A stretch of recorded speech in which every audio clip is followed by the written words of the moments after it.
we go ahead and get started. Welcome, Christine. Welcome, Paul. All right, welcome everyone to the December 16th, 2024 meeting of the Hadley Public Schools. Do I hear a motion to start the meeting? So moved. Seconded. All in favor? Aye. Aye. Aye. Terrific. Thank you. Annie, will you take us through any adjustments to the agenda? We only have one. Chris Desjardins will review asset disposition, which will require a vote when he's presenting his other reports. Okay, very good. Thank you. Moving next to public comment.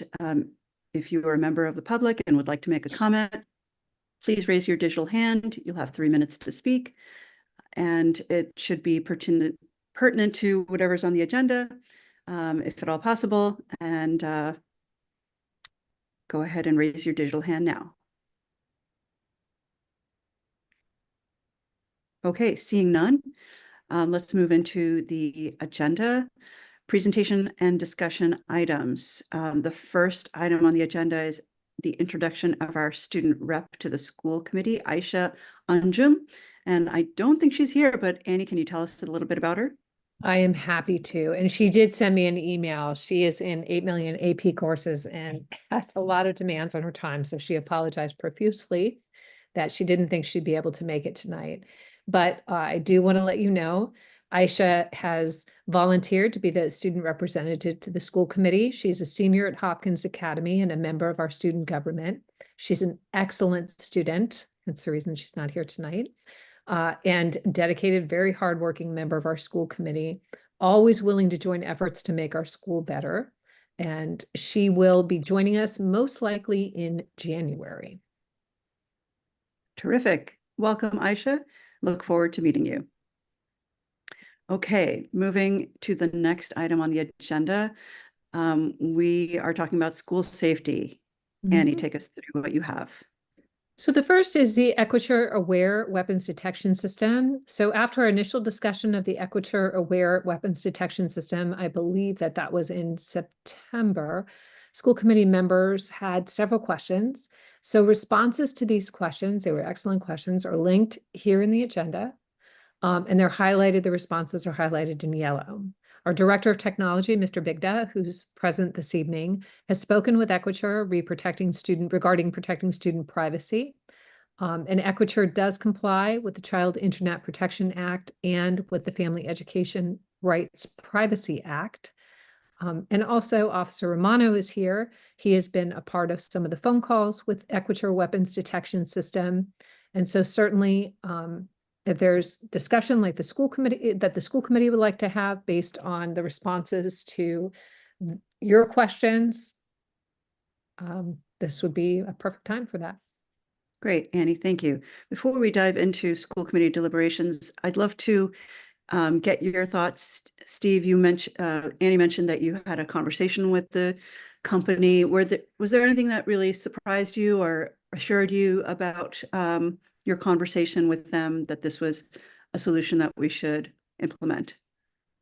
They have taken the high road approach to safety and security of all the data. Again, none of the data is typically leaving our campus.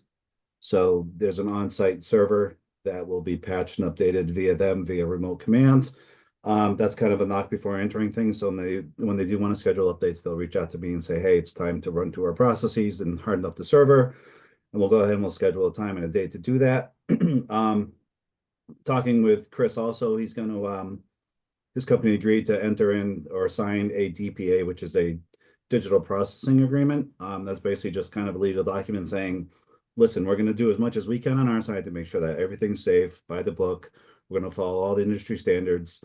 Equally, on Hadley Public School side, they were also going to, we're going to adhere to all the same standards, meaning all the industry standards for safety and security. So they're willing to sign that document. Assuming this goes forward, we will have to draft one up and present it to them. They're pretty standard operating things for most software things. We have a few already in place with our bigger clients like Google and those. Yeah, other than that, I like what they're doing. The product is a light footprint, so it doesn't really impact our bandwidth or our network much. So I don't see there being any issues with it from an operating standpoint. Very good. Thank Thanks. you. And Mhm. Sergeant Romano, anything you'd like to add to that? No, I think it's just something that I would endorse after, sitting through some of the group, the Zoom meetings and listening to the company and what they had to offer. I feel like it's a bit cutting edge, which is sometimes a good thing, sometimes not, but I think that it's something that we may see down the road in other schools. It's not intrusive. It doesn't make it feel like, walking into an institution because it's a passive detection system. So we're not putting metal detectors at the door. I think it's just kind of another tier of security and a little bit more awareness for all of us. And quite frankly, at the end of the day, if it's not something that we decide to keep, I don't think that there's any loss to be had if it's not working for us. But I think that maybe this would be something beneficial for all of us for safety and response and all that. So I would definitely say we should give it a try.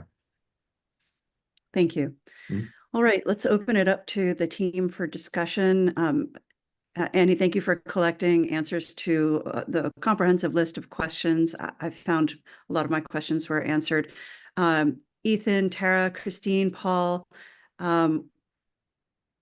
what remaining questions do you have or comments do you have about this system? So I think we asked a bunch the last time we had discussed this, and I did read through the document that Annie had. I don't have any further questions around it, and it seems like it might be appropriate next step. Thanks, Tara. I agree. I'm gonna ask a silly question. Oh, no, sorry, Christine, you go. Oh, no, go ahead. Go ahead. I want to make sure that I understand what I'm reading. And like halfway down, hold on a second. Number 6, it says it does not store or retain any video. I'm just trying to think about, I know this is a different system than something that I've worked with, but like if we need to recall video of something that happened, is that we're never going to be recalling video to look back at something to see if it was something that we thought it was or not was? How does that work? I just want to better understand that. Maybe I'm Steve? asking the question poorly. No, it's as it's not storing any video related to that incident. That's not really true. It basically, our Verkada system, the system we have in place now at both campuses, that does retain 30 days of video. Okay. So the incident itself will be recorded as an incident, but the actual video will still stay with the Verkada system, and we can access it through that for 30 days. If it is something that we need to keep, we can obviously archive that for infinity, for legal purposes and whatever else we need. So Perfect. that system itself does not retain the video, but our current system does for the 30 days. Thank you. Yeah, You're so welcome. this system is just designed to set up an alert for something very specific that, as we had Yep. explained before, that a first tier accepts or dismisses. And if we say, yep, if anybody in that first tier says, yep, I think this machine is right, we've just detected a firearm coming into the building or trying to come into the building, that, as Steve is saying, our cameras are also going at that time. But that is not, Verkada is not being shared with anybody outside. Correct. Great. Christine?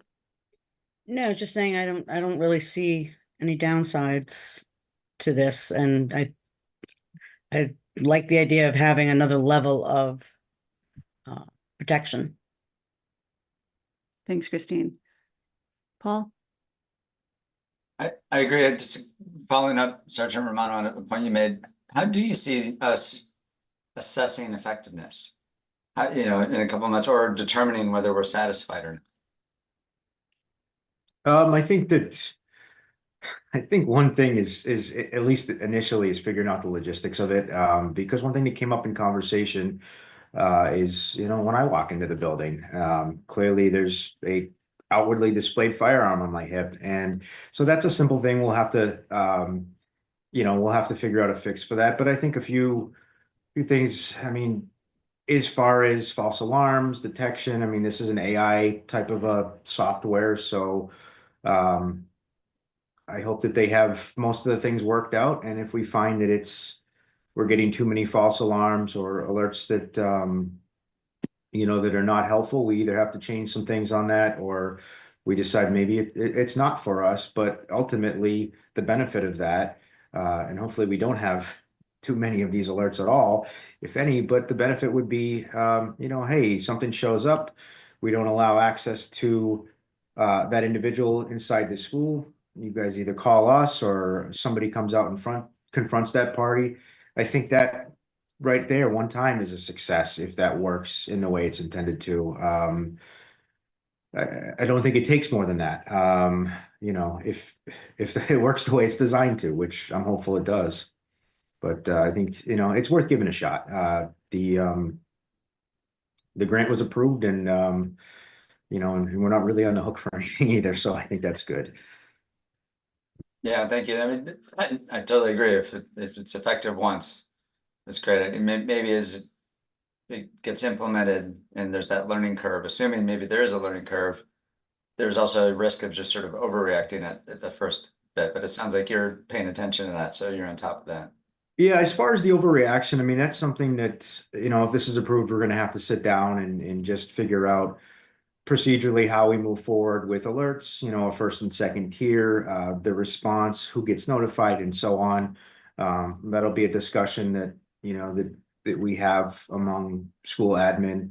But we're ready for this. And just like anything else, if we get called to an alert, we know that it's going to be something that we're going to have to make an assessment as we arrive. It very well may be something that we say, oh, that was a hammer and not a firearm hanging from that construction worker's belt.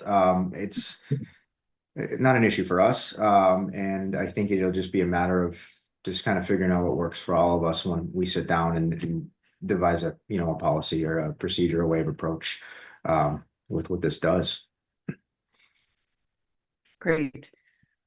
Any other questions or discussion items as it relates to the Equiture Aware system?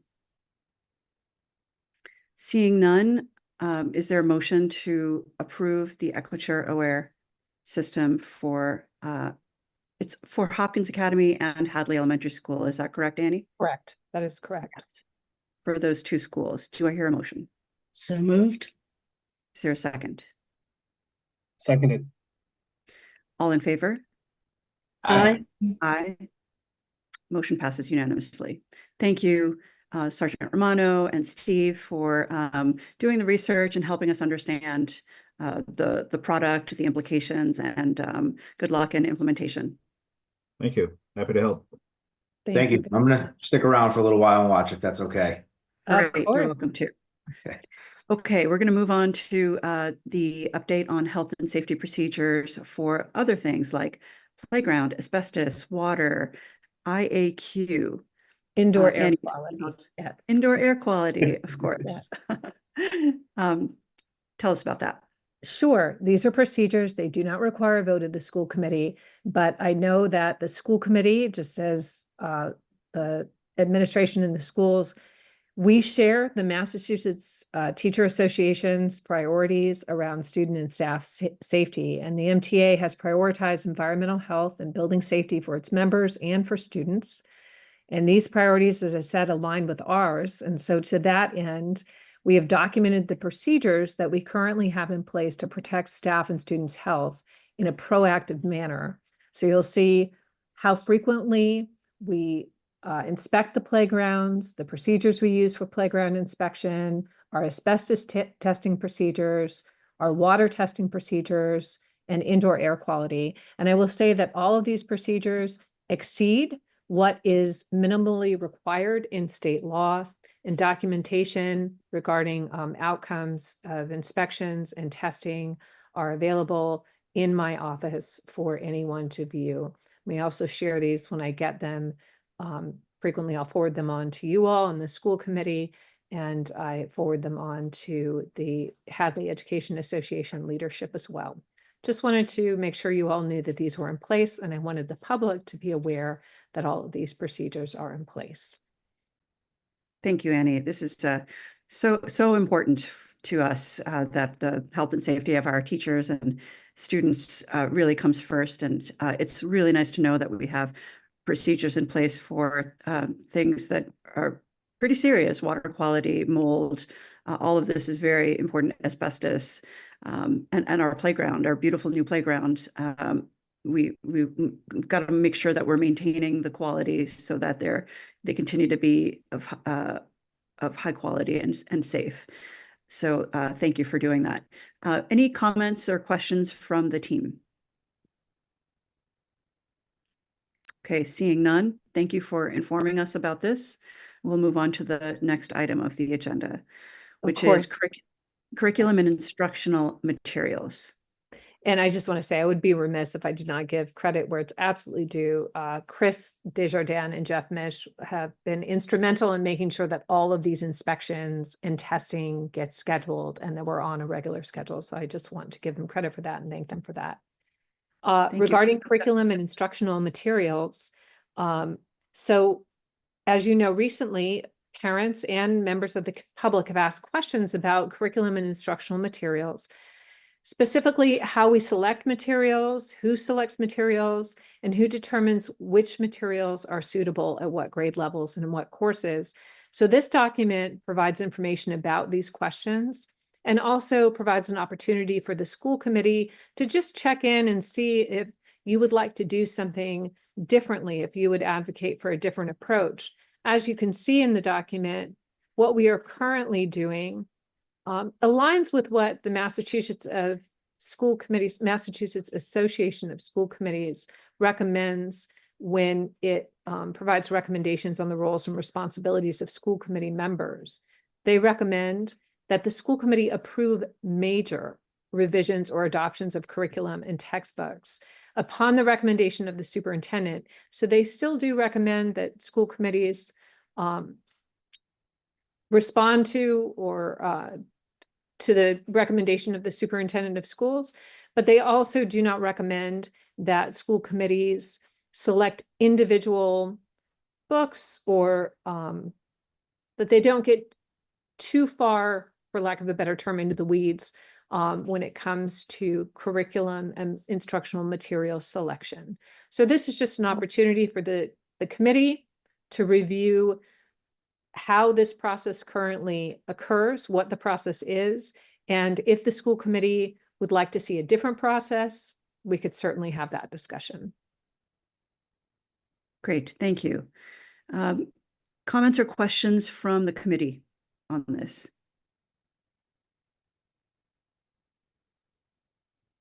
Just highlight. Sorry, Kristen, you might Go ahead, Paul. just quickly, it seems that there's a key point at the end too of this list, the bullets on how are parents notified. And I assume everything is really on Google Classroom these days, so they'll be able to see at the start of the year what the syllabi are for their students' classes, and they'll see the list of readings, for example. So the vast majority of teachers put all of their materials in Google Classroom. Wouldn't be the case at the elementary school, but they may use Google Classroom, just not to the same degree. But as I said, that it is the expectation that students and parents always receive a syllabus. And you are correct, Paul, the most common way that happens is through Google Classroom, but the syllabus may be emailed, it may be provided as a paper copy in a parent meeting, but it is the expectation that every parent does in fact receive a syllabus for the course. Okay, and then if they have questions, they can contact the teacher through Correct. the parent Correct. conference or, okay. Yeah. Okay. Thank you. Christine. I was just going to point out that most times parents are actually even asked to send back a signed copy of the syllabus to say that they've actually seen it. So, and in relation to choosing the books or the curriculum, I think that that would be very difficult for all of us to get into second guessing what our teachers are doing. And, you know, we need to trust them, and we do trust them, and they don't, they pick certain books. I can account for English, for their content and the content and, you know, the lessons. And so we need to trust our teachers, and their choices. You know, I think we should never be second guessing. They're professionals, and I'm just behind them 100%. Thank you, Christine. Tara, do you have a comment? So I don't have any problems with anything you've said, Annie, or this document and how procedures are laid out. Paul did make me think of a question as he brought up that last point. This is really pertinent to the high school, and less pertinent to the elementary school. But now that it's, you know, something that's public and being, not that it wasn't public before, but being discussed and being brought to light, I don't know if we need to provide clarification, or if, you know, somebody that has a kid in 4th grade wants to know kind of the outline of what kids are doing, if, you know, that can be available upon request, as I think it just works a little differently in the high school than it does in the elementary school. So again, I don't have a problem with it, just thinking about anybody that may be watching it and wondering how it would relate to maybe some of the older kids in the elementary school. Thank you, Sure. Tara. Maybe Annie, you could bring that up for discussion about what the actual process is at the elementary school level at a future meeting. I certainly can. And I can tell you now that I know that it is, Ms. Dowd strongly encourages teachers to send home kind of a weekly, this is what we're learning, parent email. Many parents receive this. I can't say to you that it's a requirement. I couldn't say to you that that's a requirement. I do believe the majority of the teachers do that, but I will also find out additional information. That's more of a week by week. This is what we're doing. This is what we're learning. This is how you can support your child. And I'll bring Great. back additional information. Thank you, Annie. Thanks. All right. Any other questions? Well, Ethan, we haven't heard from you. Do you have any questions? Nothing super amazing to add. I just would say, as someone who kind of lives in this world on a daily basis, when it comes to curriculum book decisions, I tend to trust my teachers and my instructional leaders in the school to make those decisions. And I think that's the best approach possible. Very good. I concur with everything that's been said so far, and just I just, you know, just try to imagine for a moment if we did have to approve every book in every classroom of every grade. You know, I barely did all the reading the first time around. Imagine doing that times 12 or more. No, it's, you know, there's a reason we're structured the way we are, and I think we have the best educators in the Valley, and I trust our administrators to ensure that our strategic priorities translate to direction that guides those selections. And I personally don't feel like we need to make any adjustments to our policies or our practices at this juncture. Thank you, Annie, for bringing this to our attention. Christine. I do also want to mention, though, so it doesn't sound like our teachers are very accommodating, and work very hard to accommodate students. So I think, you know, it's important for us to recognize that this is about the learning, not necessarily one, you know, particular book, but if there are accommodations and things that can be done and they're willing to do, I think just as an overall rule, you know, it shouldn't be we shouldn't be the ones making those decisions. But we do, our teachers are fantastic at making the accommodations that need to be made should there be an issue. So I just want to Really give them good credit for point. that. Really, really good point. All right. Any further discussion on this? Okay, this is not something that we are voting on. Thank you, Annie, for pulling together this information. And let's plan to revisit it at some point in the future, again, as new information emerges or the need arises. Okay, we're going to move to the next item on the agenda, which is the donor recognition for the Hopkins Academy athletic fields. Andy and Chris. Chris, it's all you. He's the master of this. Okay. So in your packets, there should be a new proof sent by Amherst Copy for the sign. This one is not as basic as the last one was, where they basically showed the same text on both sides. So I don't know if anyone had a chance to take a look at it, but if you did, I would just like some feedback to see if this is what the committee was looking for, or if they'd like some changes. Thank you, Chris, for bringing this to us. Christine. Hold on, sorry about that. 2014. Oh, okay. Never mind. I that's fine. I thought I misread something. That's fine. Everything's good. Thank you. Any other comments or questions for Chris? I'm not gonna, this is just something I'm realizing is that instead of Western Mass DIV, there's a couple of DICs, and I don't know if that's an easy, simple fix, I assume, but that's me being very nitpicky. Under baseball, 2021 Okay. Western Mass DIC. I assume that's meant to be division instead of whatever DIC Yeah. stands for. Good Yeah. point. But that's stuff that I'm sure would have been proofed out. Yeah, Yeah, you're correct. That should be DIV. So Okay. Thank you. I thought I was losing it. I'm like, maybe I'm just wrong because it was done twice. So, all right. Thanks.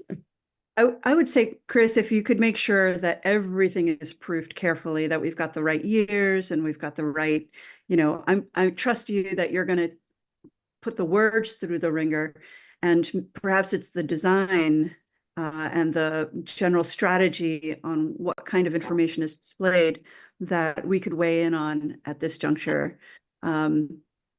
Colleagues, do you have any other thoughts on the design? I'll just add that I think this is a major step up. I like the brief history of Hopkins Academy in particular. I think it looks like it's consistent with our messaging and sort of the number of years in our, we have a rich tradition in history, and I think it's good to include that. I think that there's plenty of space for additional championships to be won and added, and that we can, if we run out of space, we'd have to just replace, I think, and it doesn't seem like the cost for just that one side would be onerous. And yeah, I think this is a real step up. Any other thoughts, team, on the design itself and the content? Perhaps not the detail, but rather the strategic aspect of what's included. So each of these, Chris, is a particular side. that's correct. Yes, the one on the bottom with the history of Hopkins, you'll notice, is wider than the two other sides, and that is because if you take a triangle shape and you put two 90-degree angles, the third side is going to be longer. And so that particular sign will be wider. That's why it looked at wider in your proof as well.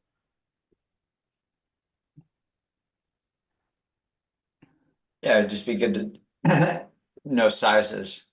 How big are we talking about?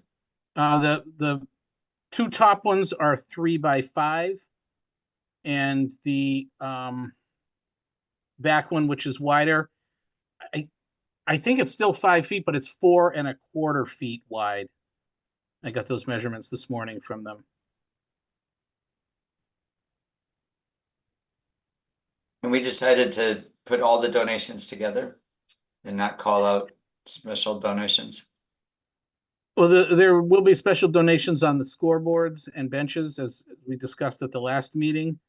But again, this was from feedback I got from the last meeting, was that, I mean, the sign looked kind of funny with just 2 donations on one side Right. and then everybody else on the other. And really, to be honest, I would hate for people to miss the side with the biggest donations and see the other one. You know, I want to make sure that everyone is seen together.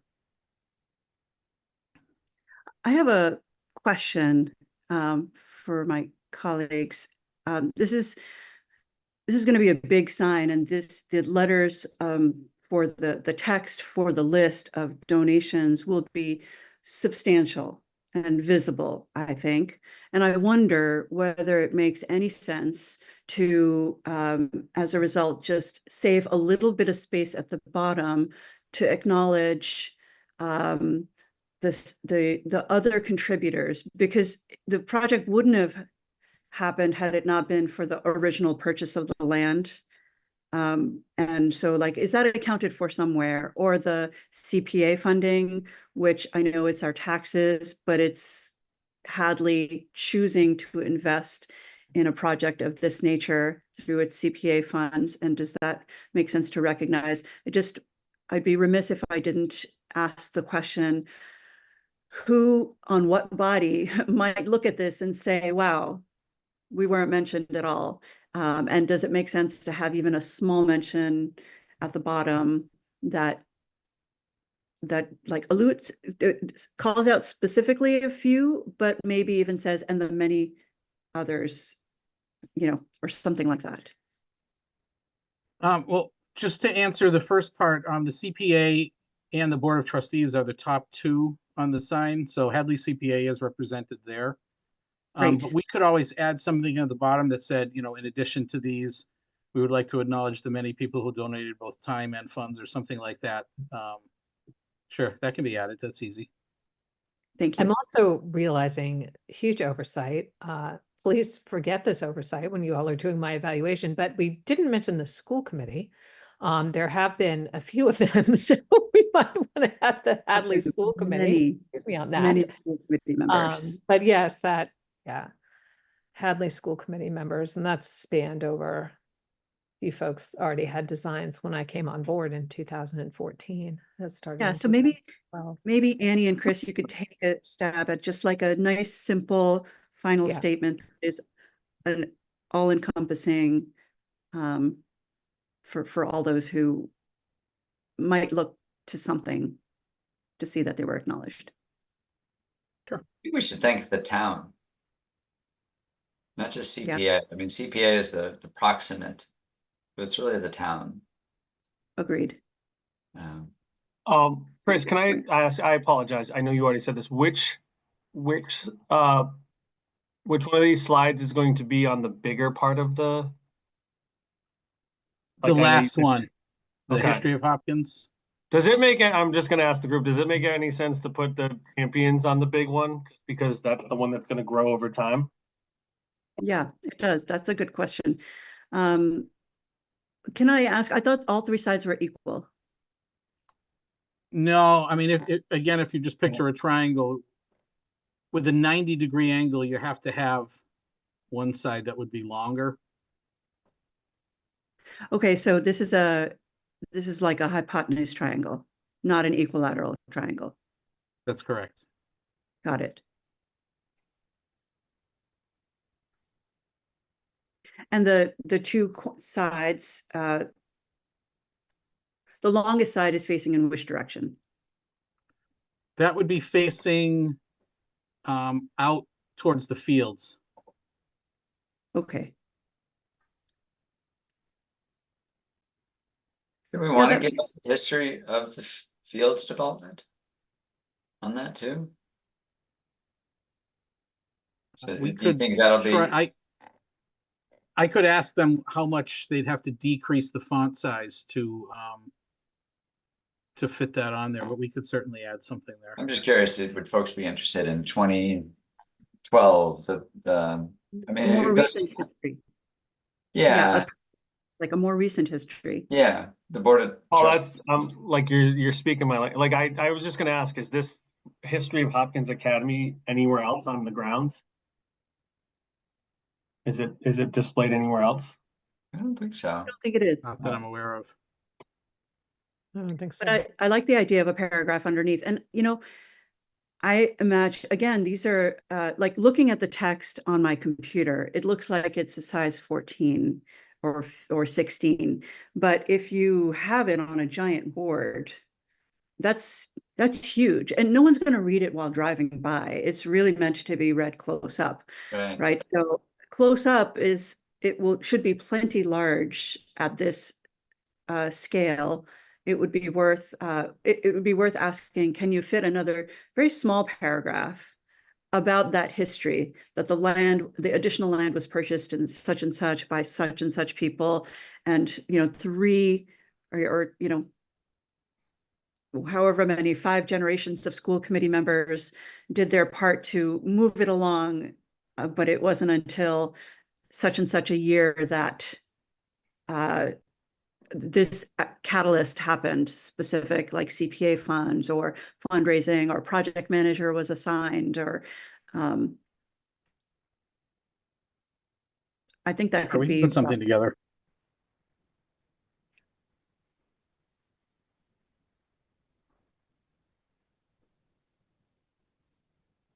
all right. Any final comments? Oh, Christine, your hand is up. Okay, again, me and my being a grammarian. Can we get rid of the parentheses where it says in honor of or in memory of? There shouldn't be parentheses. Yeah, that's a good point. So maybe a comma. Or you can just, you can leave it italicized, so that it differentiates, but it's still, yeah, it shouldn't be in parentheses though. That looks awkward. Like an afterthought. Yeah, that's exactly, fact, I didn't it's want to the say main that out loud, but yeah, it does. But I think that's a really good call.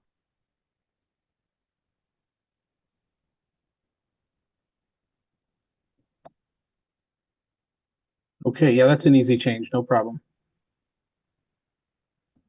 Great. Any further discussion? Okay, Chris, thank you for continuing to take our feedback. And I think we're really close. Okay. And we look forward to seeing the final iteration. I still think the, state champions should be bolded, but that's just me.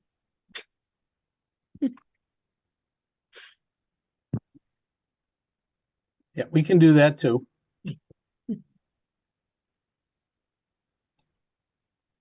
And again, thank you for running all of these dates and what we actually won by the people who hold all those logs so we can get it right. Last thing we need is a competitor saying, you did not win that one.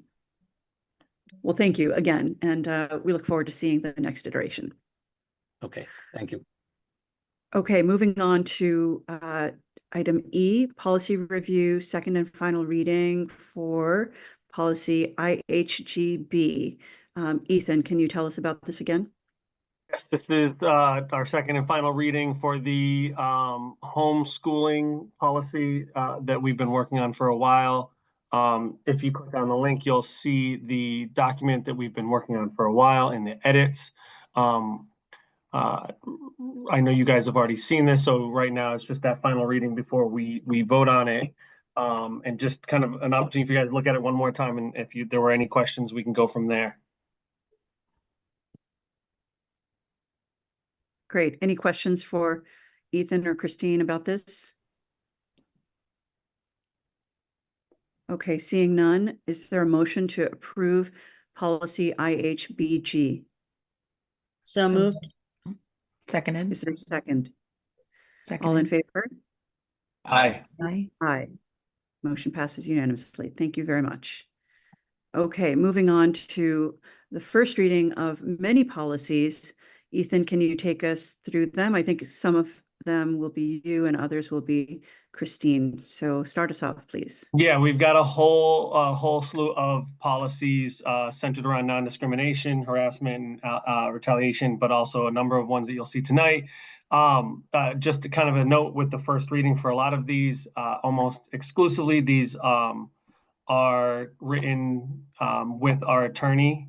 Obviously, some things have changed over the years, so we've had to make some changes to the policy. But as you begin to look through them, and hopefully you got a chance to take the first look at them, you'll see that a lot of this is centered around discrimination. And again, we relied on our lawyer for most of the information that you'll see here. Great, thank you. Any questions for Ethan?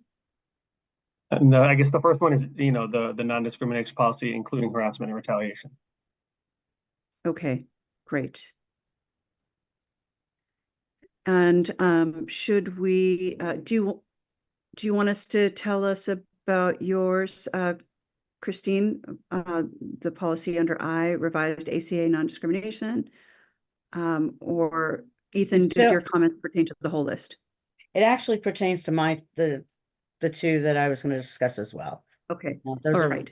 standard written, by the attorney. Okay, great.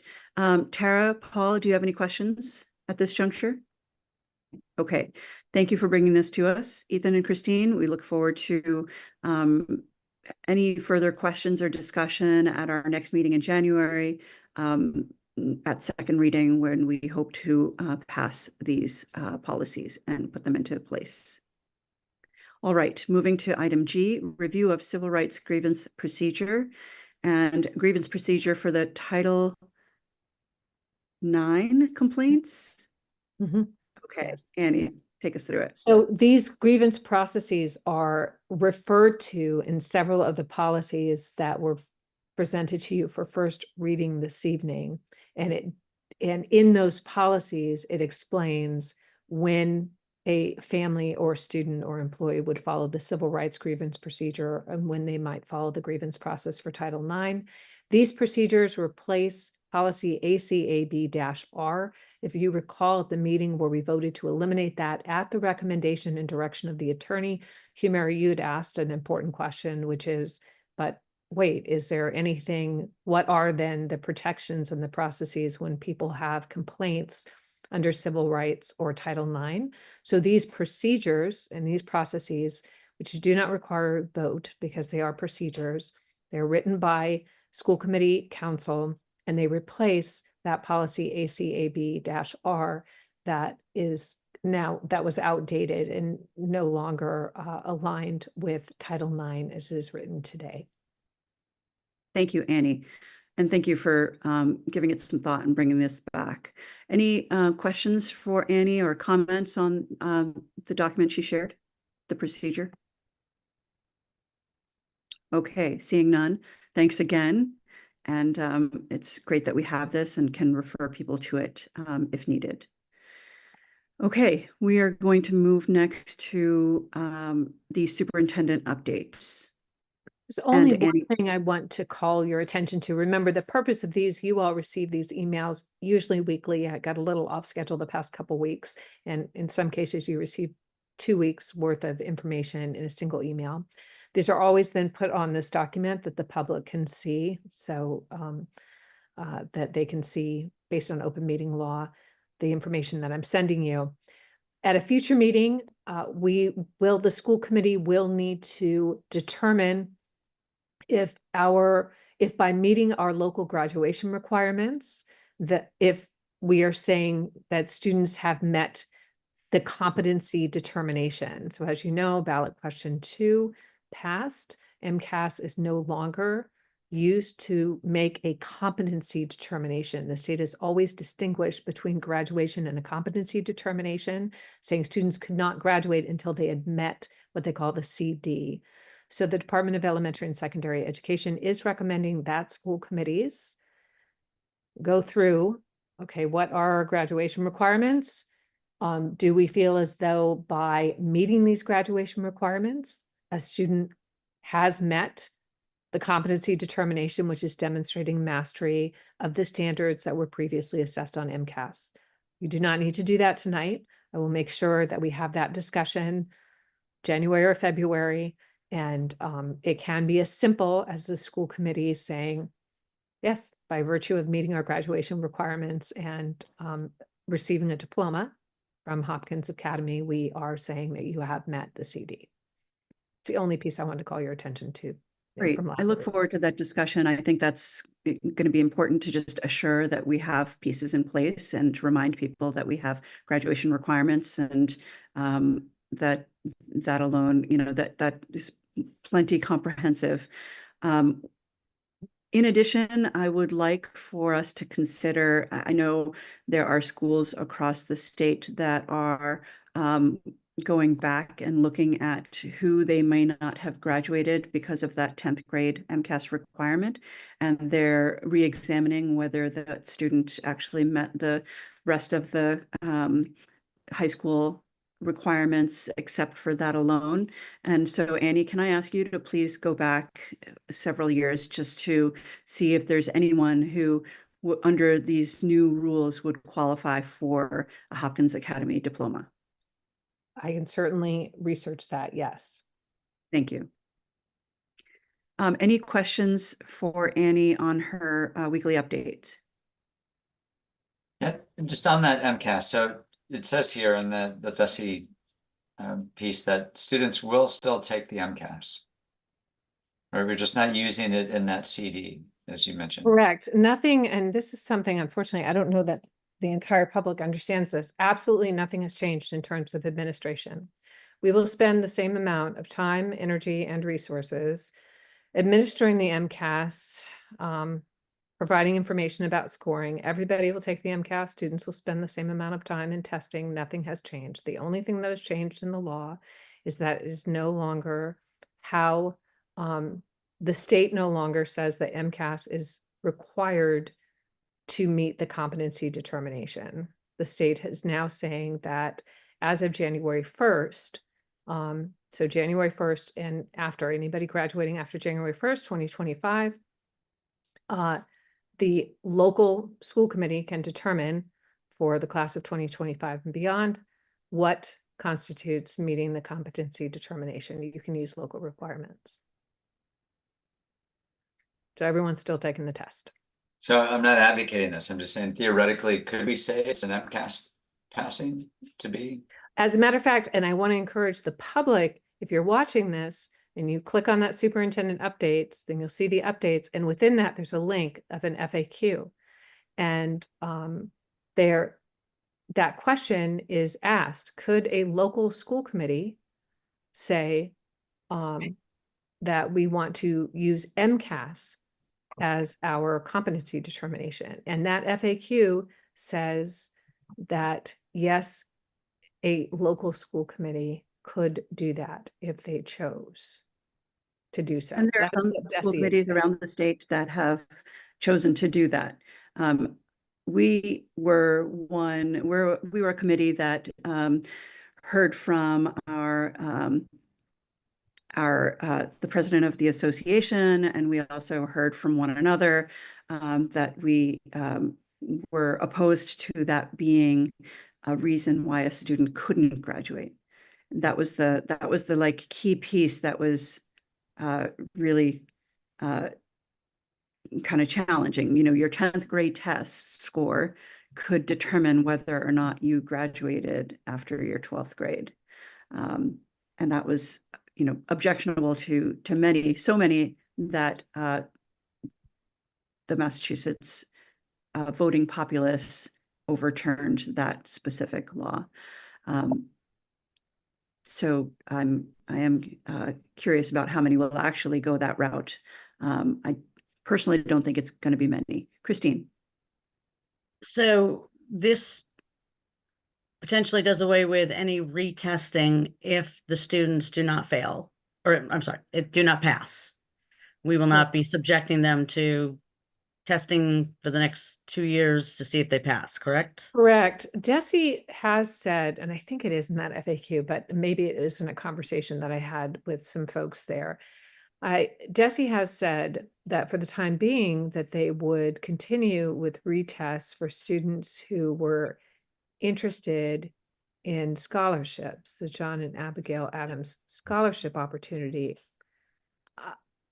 I'm going to say, I don't know for how long the department will sustain the constant administration of retesting, the scoring of retesting. I'm just not sure what the future really looks like. And regarding the districts that are entertaining, and there are some that have discussed using MCAS as a local requirement, I certainly don't have a crystal ball. This is just my opinion. My guess is that somebody, and I'm not saying it would be successful, but my guess is that somebody would attempt to file suit if that happened, because question 2, it seems that it passed overwhelmingly. What was it, like something like 70% of the voters said, we don't want this anymore, and had an argument as to why. But it doesn't mean just because someone might do that, it did. Certainly every school committee should decide what they think should be used for it's a local decision. Every school committee should decide that. But if it were something that you all were considering, I would just raise that as a point of consideration. I imagine that will be met with a lawsuit, either from special education advocates or I don't know.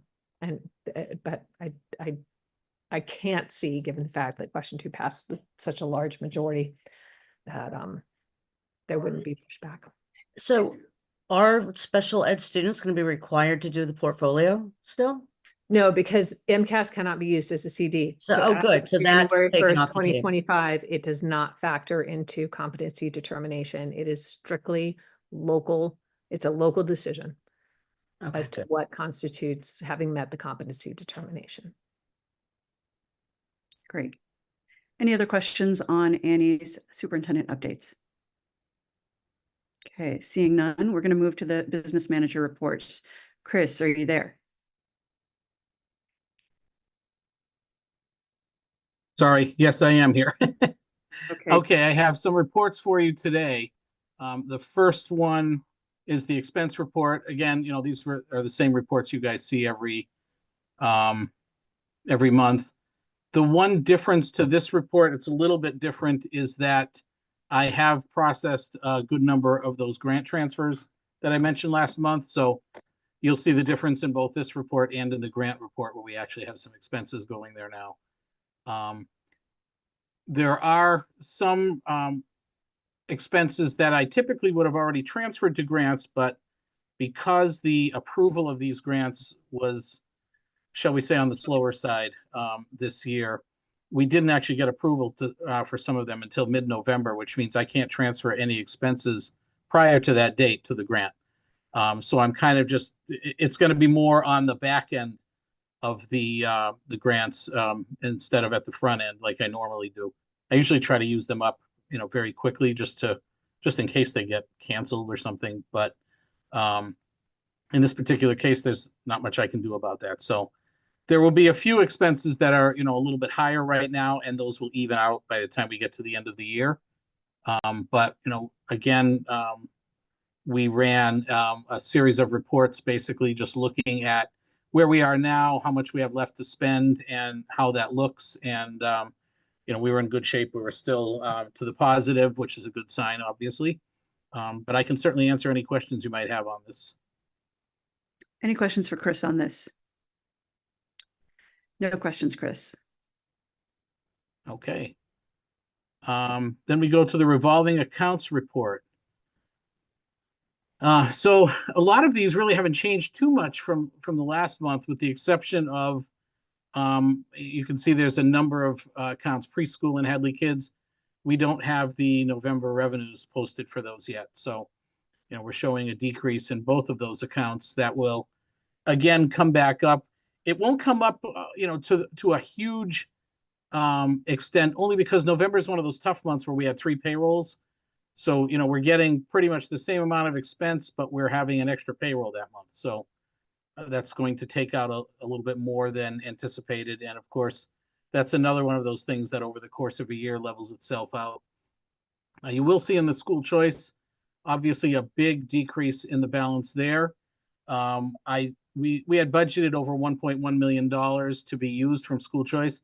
I transferred $700,000 to school choice from the expenses that we've seen. And I'm leaving the rest to see how much we're actually going to have to transfer. But I wanted to just get that in there as well. And in addition, we still have the playground bill. I had sent out a bill to the PTO in November, but it's slightly higher than the balance they have. We're waiting on a couple of donations that will come after the first of the year. And so I sent out a revised bill, and you know, we're just waiting on payment of that, but it's going to increase the balance by about $200,000. Also, the lunch balance, although it really hasn't changed much from last month, I just wanted to point out we're still waiting on those June revenues. I did email Kelly in Food Services yesterday and asked her to meet with me this week, because I think we really need to just become a little bit louder with the state regarding these funds. I mean, this is from June, you know, and we still haven't gotten them. And I think if we just keep waiting, you know, I don't know when they're going to come in, but we really need them to get us these funds at this point. So we're waiting on that. And I just wanted to also let you know, we had an extra $20,000 of expense coming from those funds. The freezer broke at HES. We had to get a new freezer. And so that was $20,000. So just wanted to kind of point out why we're still showing that negative $46,000 balance in the food services account. And obviously we'll have it on the positive by the end of the year, but just some explanation as to why you're looking at that.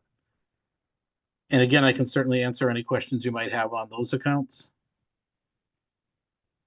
Any questions for Chris? Okay, let's move next to the grant report. Okay, so this report is considerably more filled in than it was at the last meeting we had. Certain things like the ESSER 3 grant, that balance hasn't changed. We haven't received another bill for the design work yet for the geothermal, but a lot of these other grants, I did the transfers to, using up, in some cases, all of the funds. In other cases, we have a lot more of the year to go yet. So, you know, we're just going to keep transferring every month to these grants to make sure that they're fully used. But again, I can answer any questions you might have. There's really not much to talk about with them.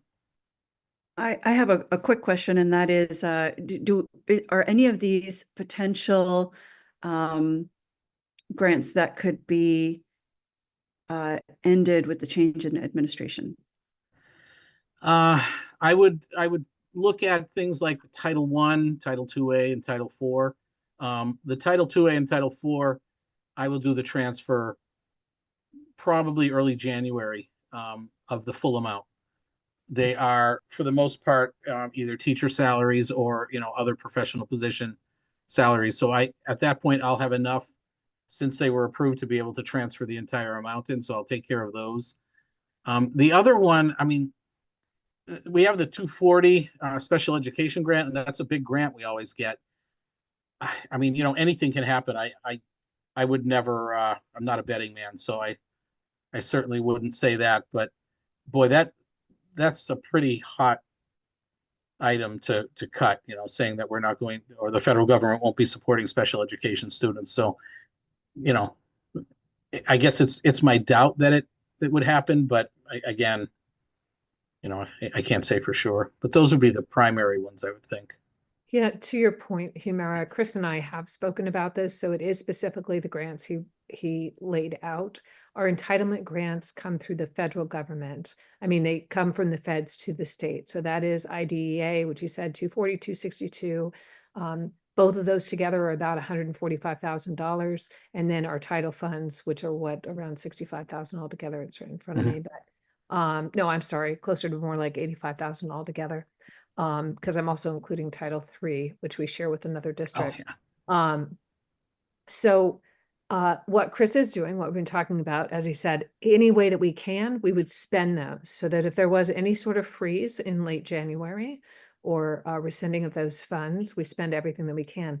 In some cases, if the expense isn't there, we can't spend, we have to actually demonstrate that we've the expense in order to do that. But we are, to the extent that we can, we are going to do that. And I do echo, we don't have crystal balls, but I would echo what Chris said, that title funding has to do with the amount of title funding a district receives correlates directly, particularly with Title I, with poverty. And so I would say that that would be wildly politically unpopular and challenging for other elected officials, such as congresspeople and senators, if that funding disappeared. That would be very challenging, as it would be with IDEA funding. Good point. And one other point I want to add to the mix is at the Massachusetts Association of School Committee Members annual conference in November, I attended a session that, an excellent session on special education funding, which I'm trying to bring to the Valley. But one of the things that was mentioned was the importance of having a special education stabilization fund. And it's something that we would have to do, I think, with the town. But it's in the event that we did lose a bucket of money or did have a massive impact to the to our budget, we're in a good position with school choice dollars as a backup plan, but it would be worth investigating what are all the reasons why a town chooses to have a special education stabilization fund. So I'm just going to plant that seed in your mind, Annie, to consider. Thank you, Chris. Any questions on the grant report? Just to note that as you keep getting more of these and the type keeps getting smaller, it's hard to read. Just kidding. No, one thing that would be helpful is, to be honest, that I'm losing track of some of these, and so are some of these just one time? And if so, like maybe put a notes column or something. One time it spans this many years, or it's annually appropriated, dependent upon state allocation or federal allocation. Because Humira, your question got to me. It's like I'm not sure which of these are federally tied, state tied, award based. Is there any way to clarify that? To your point about things getting smaller, I wonder whether just the titles themselves could be a hyperlink to information about that thing. And that could be something that we host, that could be points you to a Google Doc, or it could be a public, document out in the world on innovation pathways awards that the state might have given or what have you. Sure. That'd be great. Okay. Thanks. Thanks. Okay, Chris, can we move next to the geothermal project? Sure. Not really much to update here other than I did speak with them. They came out a couple of weeks ago again to take another look at some classrooms, take some measurements. They were here for a few hours. And I spoke with both the people that came out and with Mitch, who's the project leader, and just continued to express the importance of getting these designs done as soon as possible. He did say that he can attend the January meeting, so he'll be here. I think he was relieved to find that they were remote, so he doesn't have to drive from Albany out to here. But he and possibly other members of his team will be there at the January meeting. That's great news. Thank you so much for securing their participation in the January meeting and having that be a forcing function to get the data that we need to see if this next cycle is something that we can pursue for funding for this project.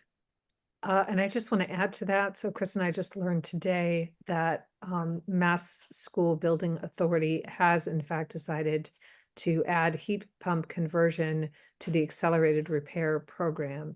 The announcement for statements of interest, that's what we would submit. That will be posted on January 13th. And that's in that geothermal updates under questions and resources. That final tab, there's a link to the MSBA ARP Accelerated Repair Program. Statement of interest will come out on January 13th, 2025. It is due March 21st, 2025. It's a pretty tight turnaround because if you recall, when we've done these before, we'll need a vote of the school committee and we also need a vote of the select board before you submit a statement of interest. And a reminder that we've discussed this before, and MSBA has not changed their tune on this. If we were invited in to the program for heat pump conversion or heat conversion projects like this, they would require us to get a designer again. They will not accept designs. That is an unfortunate part of the program. They've heard from me, they've heard from other people. Perhaps it is something that, well, I'll just leave it at that. But they do require you have to use they have to be a part of selecting designers. So can you give me like a ballpark of the total amount that we've spent on designs that we would have to respend if we wanted their money? Is it 250,000, Chris? Is it $250,000? The chance, not only wanted their money, but the chance to be eligible for their money. I think it's only after you've been invited in. So once you're invited in, you're kind of guaranteed you're in the queue, but you don't get back money you've already spent. Now, that's not to say that these rules couldn't change.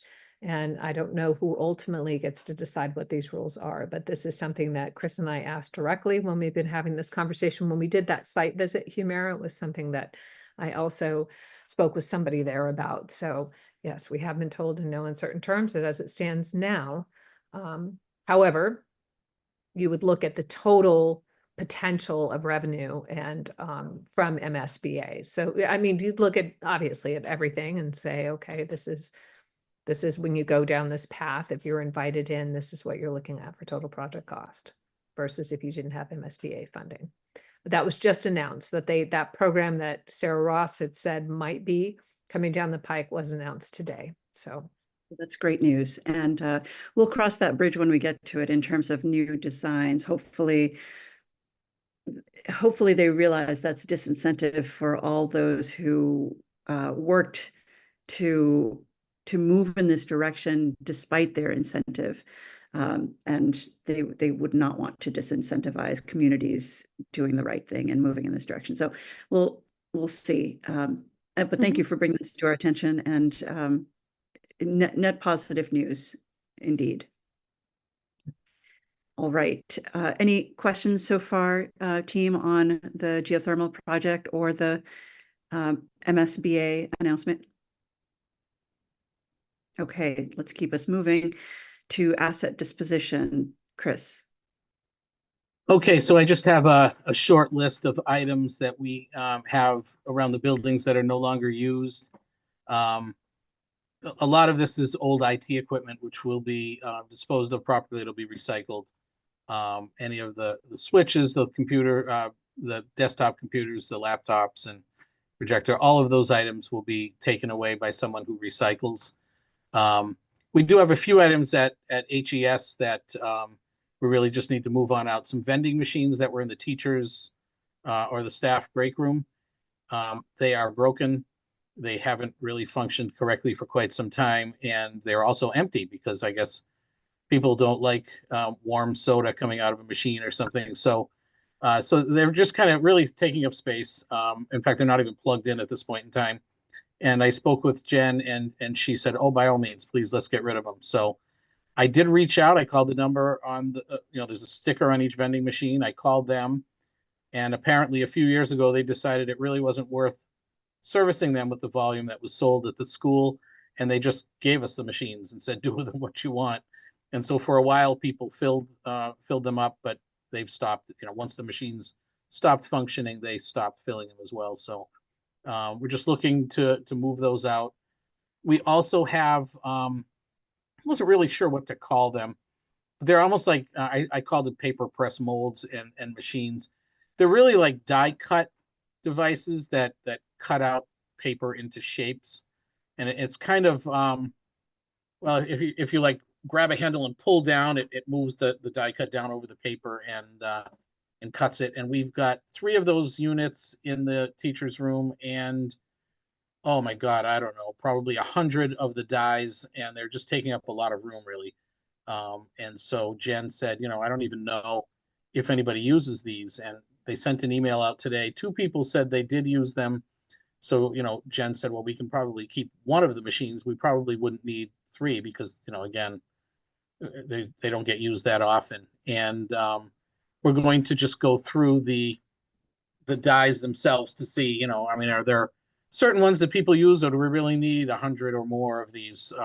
They're kind of big. If you took a couple of compact discs in the cases and stacked them together, it's probably about that size. So, about, I don't know, 3/4 of an inch tall and maybe 5 by 5 square.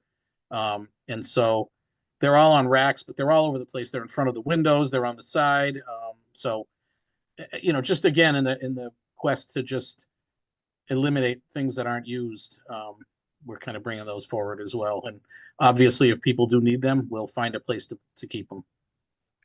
It seems like a nice thing that you'd find at a makerspace. And I know there's a makerspace in the Greenfield area. I'm not sure if there's one in this area, but maybe we could donate what we don't need, what we cannot conceive of needing, with the stipulation that we can access it if the makerspace wants it and has it, continues Sure. to have it. Yep. Any questions on the asset disposition?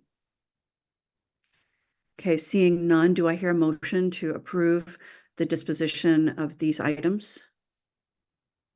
So moved. Is there a Second. second? All in favor? Aye. Aye. Motion Thanks, passes. Chris. Thank you, Chris. Okay, thank you.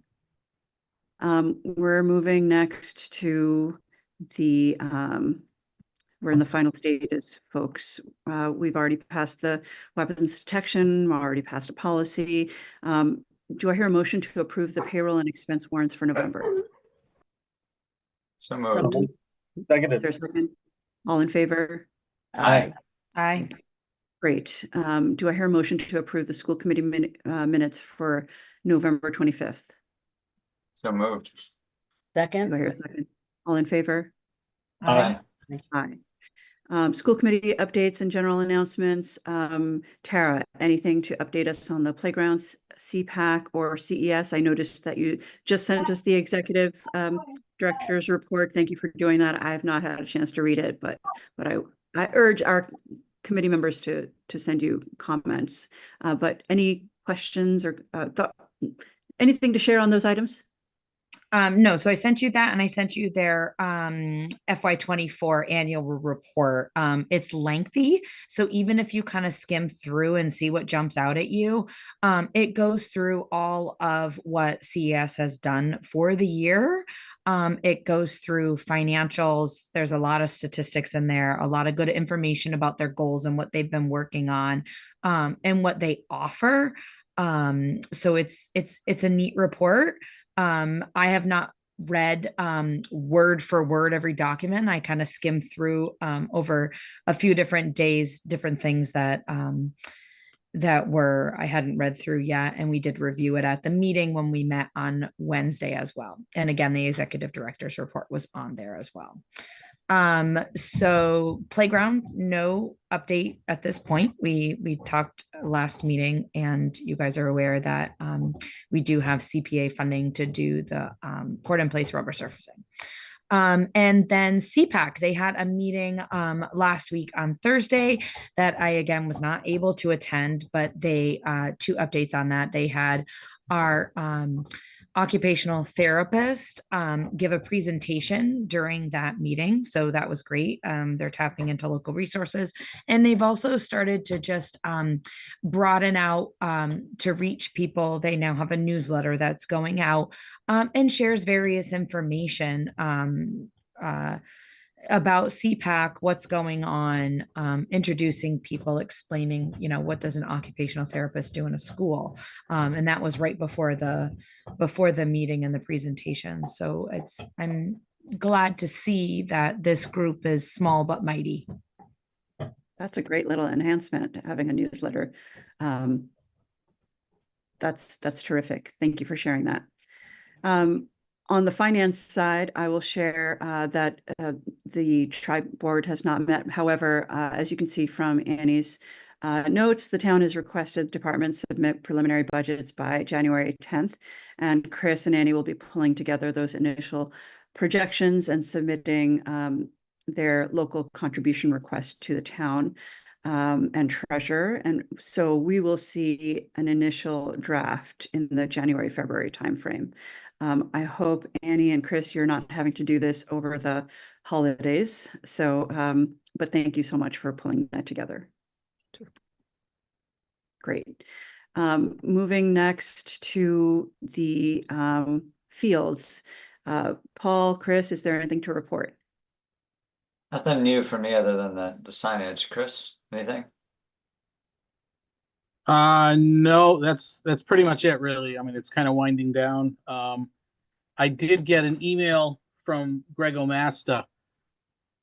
Let's see, I think it was last Tuesday afternoon, saying he thought we should put down some fertilizer, gave me a price of $2,500. And then, I said, okay, I'll talk with Jeff about this in the morning. And the next morning we had a couple inches of snow on the ground, and that kind of made it very difficult to fertilize. I wouldn't want tractors or anything driving on the fields with snow on the ground. And now the ground is frozen. So it looks like we're not going to be able to do that. So, but other than that, the fields, it seems to have grown in pretty nicely. So hopefully that'll continue in the spring. I imagine that the grass and the root system is a real key part of our drainage strategy. And I did hear some mumblings on the side of the basketball court about drainage. And so as we head into this rainy season, I'll be curious to get your assessment as to how the fields are doing with respect to water pooling issues, and whether we've tackled that this time around, or whether we'll need to do anything additional to just really make sure that is addressed. Yeah, I'll let everyone know. Thank you. Okay, moving on to capital. Christine, is there anything from your end?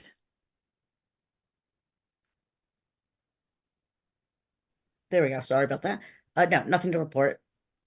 I'll let you know Great. when we have a meeting. Okay, terrific. Thank you. Policy, Ethan, you shared a whole array of policies with us. Are there other items to report on, sections A, H, and F in particular? Yeah, we're heavy into policy review season right now. So H and F, we looked at for the first time today. We'll look at, I think we discussed maybe C, just really hitting all the letters of the alphabet right now. So plenty coming down the pipeline. The most wonderful time of the year, Ethan. You know it. That's right. All right. Thank you for that. Student rep update we'll have next month. Hopefully when we see and meet Aisha for the first time. General announcements, David Phil is not here, so maybe next month we'll get an update from him. We will not be having executive session this evening. So we're going to skip over that. Our next meeting date is January 27th, with the policy subcommittee starting at 4 and the regular school committee starting at 5:30. Are there any final comments from anyone else about? Yes, Sarah. I actually have a general announcement tonight. If anybody is looking to not do any cooking this week, on Wednesday, the 6th grade fundraising group will be doing a Texas Roadhouse fundraiser. So there's flyers circulating on Facebook, or I'm happy to give one out to anybody who needs one. But I think you guys all know the drill. They'll give 10% of the proceeds if you show that flyer. So this is our first fundraiser that we're doing for the 6th grade class, and hoping to start it off strong. So anybody that can go or spread the word for us, and happy to make sure they all have the Does flyer. that include takeout? I can't remember. Yes. Takeout. It does. It does. Perfect. Yep. What night did you say, Tara? Wednesday. Wednesday. Yep. When Love it's Texas when growth. it's my turn to cook in this house, that is what Tom Johnson asks. Where's it coming from? Could it be, Tara, that you restaurant? have a sixth grader? I do. I have a sixth grader and I happen to be, yes, heading up our fundraising for that. Terrific. Wow, that's Yeah. phenomenal. Yeah. All that you do, amazing. Thank you, Tara. Okay, great. If there are no other announcements, then I will entertain a motion to adjourn. So moved. Seconded. All in favor? Aye. Aye. Aye.